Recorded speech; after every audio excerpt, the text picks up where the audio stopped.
Hey now, how's everybody doing? Hope your week is off to a great start, or whenever you're listening to this, watching this, maybe it's the end of the week, and hopefully your week is going great.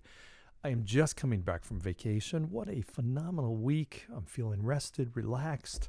Now off to another week of travel, this business travel, but it will be another great week. Okay, let me jump into a couple things. I've got a lot to cover today. First of all, I want to give some props out to our most recent riddle champions, riddle solvers. And if you remember, one of the riddles that I had, I'll read this again. How can the number 4 be half of 5? Okay, so again, how can the number 4 be half of 5? I only got one guess on this. Usually I get many, many, many guesses, so that tells me it's hard. I thought it was hard, and this individual guessed it, and it was pretty quick. The day after the episode was released, and the props goes to Tatum Sequist, who is a high school senior, super smart high school senior, obviously. And congrats. So Tatum gets a signed copy of my book on the way to you. And again, now your name is throughout the world, recognized in 91 different countries. So great job, Tatum. Okay, today's riddle is really simply, here we go. Ready for it? Okay, take note. Here it comes. The more there is, the less you see. The more there is, the less you see. Okay, again, if you know the answer, text me, shoot me an email, whatever you want, 860-573-7230.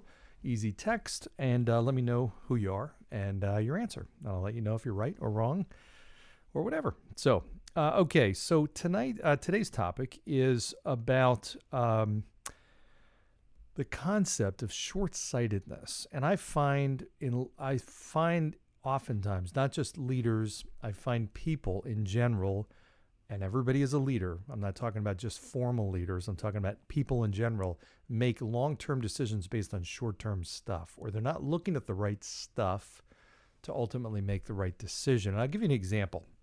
This goes back, big example, a tiny little company called Blockbuster at the time, no joke, was enormous company. For those of you who've been around and you remember Blockbuster, it was by far, not even close, the largest video chain distributor. You'd rent videos to watch.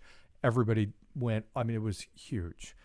And at that time, the streaming had just started. It was not perfected. There were a lot of problems with it, but streaming had just started. And Netflix, which we all know, was starting to experiment with a subscription model. And if you don't remember, or you weren't around at the time when Netflix started, it basically was a subscription model. You paid an amount per month, and you basically rented a CD. They would mail or the DVD to you in the mail. It would take 3-4 days or whatever it was. They'd give you a return envelope. You'd watch the movie, you'd return it at your convenience. There wasn't a late charge.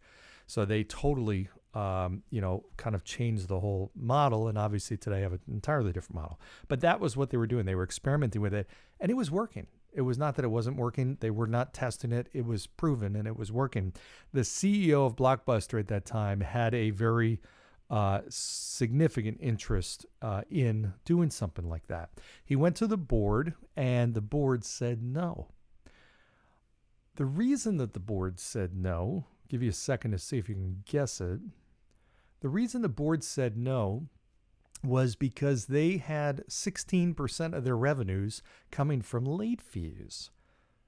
Now, to put that in perspective, 16% of their revenue, it was $800 million coming from late fees. Now, that's a lot of money, but that's 16% of their revenue. They were earning an enormous amount of money. Now, think about this. They were earning that money by penalizing their loyal customers. So think about a company that makes money by penalizing their loyal customers. That's not a business model that typically does very well. So they said no, they did not go for this subscription model. Now, what's interesting is they were afraid to give up that 16%. They were afraid to lose that. And in fact, instead, what they did was they lost the whole company. being afraid to lose that 16%. And it wasn't even that they were taking a risk. It wasn't taking a chance on something that was unproven. The subscription model was proven. It was working. They said no because they didn't want to take that short-term step back and lose that 16% of their revenue. And because of that, they lost their company. So think about this. I see people do this all the time. I see leaders, I see companies, and I'm interested in your examples where you see short-sightedness. I work a lot in financial services. I see advisors. Now, this goes for any kind of practitioner out there or business where they are hesitant to hire a staff person, an assistant. They're caught down doing this $20 an hour work when they're trying to be at the upper end of the time value pyramid, and they can't get out of their own way, yet they're afraid or unwilling to make an investment, which will mean a short-term, very short-term sometimes, but a short-term step back in their net income for that long-term growth. And I've never talked to anybody, and I truly mean this, that said that hiring an assistant, somebody who's at a really high level of growth in their business, that was not one of, if not the best decisions or turning points in their growth of their career. I'm talking about sole practitioners here, but it goes for a business as well. You're hiring infrastructure and staff. You need to do that. And I always think about a couple things. One is I think about, and I've talked about this in prior episodes, use the 10-10-10 rule. So in other words, sometimes we get caught up in too much of the short term. Yeah, I don't want to, the drawback or negative of the pain of investing money, when in reality, we're not thinking longer term. A simple rule, 10-10-10. How will I feel and what will be the reward on this decision after 10 minutes of making the decision, after 10 months after making the decision, and 10 years after making the decision? So let's just put it in perspective on a scale of, negative 10 to positive 10. If my decision after I make it in 10 minutes is positive 5 because I feel good about it, haven't gotten any financial reward, 10 months later is minus 5 because I'm now outlaying the money for this staff person, I'll use as an example, an assistant, and 10 years later it's positive 10, positive 15, positive 20. Well, then you've got to look and say, okay, am I in this business just for the short term and trying to just make short-term money, or am I really trying to grow a long-term, thriving, healthy business? And if the answer is the latter, which it typically is, then make the investment, right? The other way to look at this, I got this from a good friend of mine, Michael Altschuler, who's a great keynote speaker, by the way. And he talks about the COI, the cost of inaction. Cost of inaction. What is the cost of inaction? And what does that look like? So if you didn't make this investment, what happens? In Blockbuster's case, okay, there was a significant cost. They lost their whole business. Now, if you remember what they did instead of adopting the subscription model, they knew that there was so much outlash about the late fees, and there was so much negativity and resentment and clients and customers literally starting to leave and move to Netflix model by the droves. They changed it and they did false advertising, that there was the end of late fees. Go back to one of my prior episodes and you can hear the whole story about that. But they did something unethical in order to combat what was actually a very winning strategy and would have made a lot more sense, obviously, to do. Bottom line is bad decision making.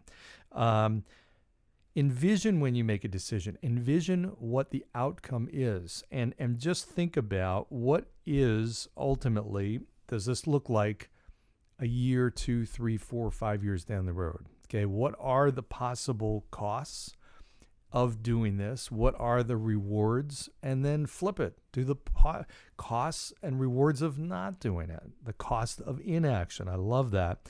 I think it's a great way. But think about it. There's so many times long-term decisions are based on short-term stuff. So my challenge to you in this short episode today is, what in your life is going on that you are really just focused on the short term? What are you doing in your world? Maybe it's personal, maybe it's work related, maybe it's relationship, whatever it is, that you're so focused on the short term that you totally lose sight or partially lose sight of what you're trying to do for the long term. And what you're doing short term does not put you on track to what you're trying to do long term. Just think about that. That's my biggest takeaway to give to you today. Again, get the wheels turning on that. What in your life are you so focused on the short term that you're losing sight, you're losing ground, you're losing momentum on where you're trying to go for the long term? If I can help on that and I can help you brainstorm some stuff and figure some stuff out, reach out to me. I'm more than happy to do that. But there's my quick 10-minute episode for you today, delivered to you in a nice, perfect little package for you, whether you're listening, watching it, whatever. I don't know what I'm saying. But anyways, you know what I'm talking about. Go do it. Take some action on it. As always, like, share, subscribe. Go down below, give a 5-star review, and we'll see you next time. Thanks. Bye.